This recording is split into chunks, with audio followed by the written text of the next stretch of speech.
C'est l'heure du journal de l'Afrique, soyez les bienvenus sur France 24. À la une ce soir, Saké sous les feux des combats. Tous les regards se tournent vers la ville de Saké dans l'est de la République démocratique du Congo. Cette cité stratégique est considérée comme le dernier verrou vers Goma. En d'autres termes, si Saké tombe, Goma est en danger. Et depuis plusieurs jours, les combats font rage dans cette ville située à une vingtaine de kilomètres de Goma, entre les rebelles du M23 et les forces de la République démocratique du Congo.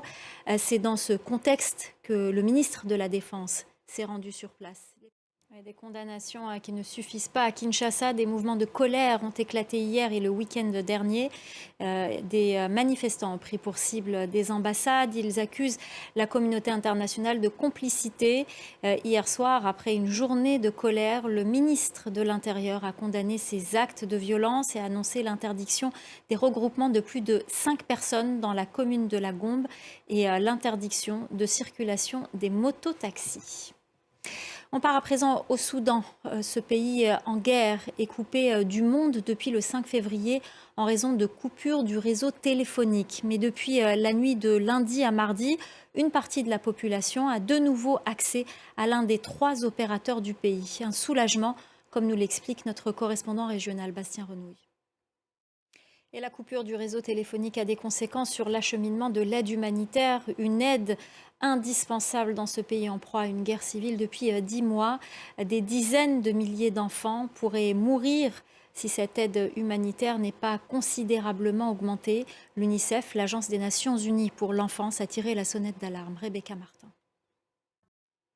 Retour progressif au calme à Dakar, au Sénégal. La marche silencieuse organisée par la société civile n'a finalement pas eu lieu.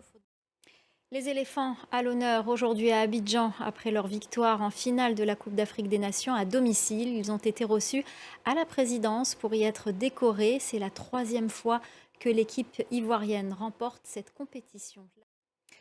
Au Gabon, les couples stériles peuvent désormais recourir à la fécondation in vitro. Depuis 2022, le centre hospitalier universitaire Mère-Enfant de Libreville a ouvert un service entièrement dédié à la protection médicalement assistée.